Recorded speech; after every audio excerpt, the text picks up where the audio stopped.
Шри-Ланка, Коломбо, бұнда бокстан Азия чемпионаты жалғасып жатыр, және бүгін Бақыт Сәрсекбаев және Елдос Сайдалин баптайтын ұлдар мен қыздар финалдық айқастар өткізеді, яғни алтын жүлдені сарапқа салады. Бұдан бөлек, яғни осы Коломбо қаласындағы Азия чемпионатынан бөлек тағы бір маңызды жарыс өтіп жатыр.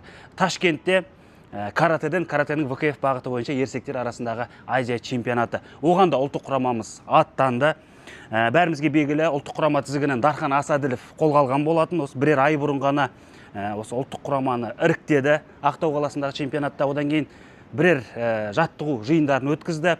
Енді соның жемісін алатын, алғашқы нәтижесін көретін уақыт, үлкен жауапкершілік десе де соны абыроймен атқарып үмітті ақтайды деген ойдамыз.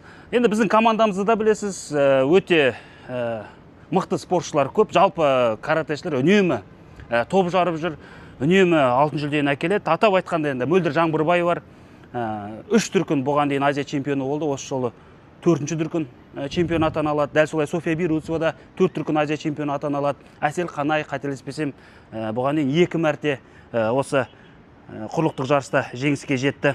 Бұған қоса Айша Бибі Шарахан, Даяна Даренская ел намысын қорғайды әйелдер арасында. Ерлер арасында Жоламан Бейғабыл, Нұрбек Кенжебай, Еркінбек Байтуриев, Нұрғанат Әжіқанов, Данияр Юлдашев және Диас Олбек сияқты спортшыларымыз осы Азия чемпионатында бақтарын сынап көреді. Бұған дейінгі Азия чемпионатында біздер 2 алтын жүлде жеңіп алыппыз. Бас аяғы 8 медаль, соның 2 алтын.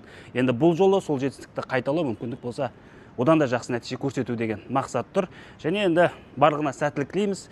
2 жарысты да параллель қарап, барынша ақпараттық қолдау танытамыз. Бұл жерде боксшыларымыз, Ташкентте каратешілеріміз бүгін ел абыройын асқақтатып, әнұранымызды шырқатып, туымызды биікке көтеру керек. Бәріне сәттілік.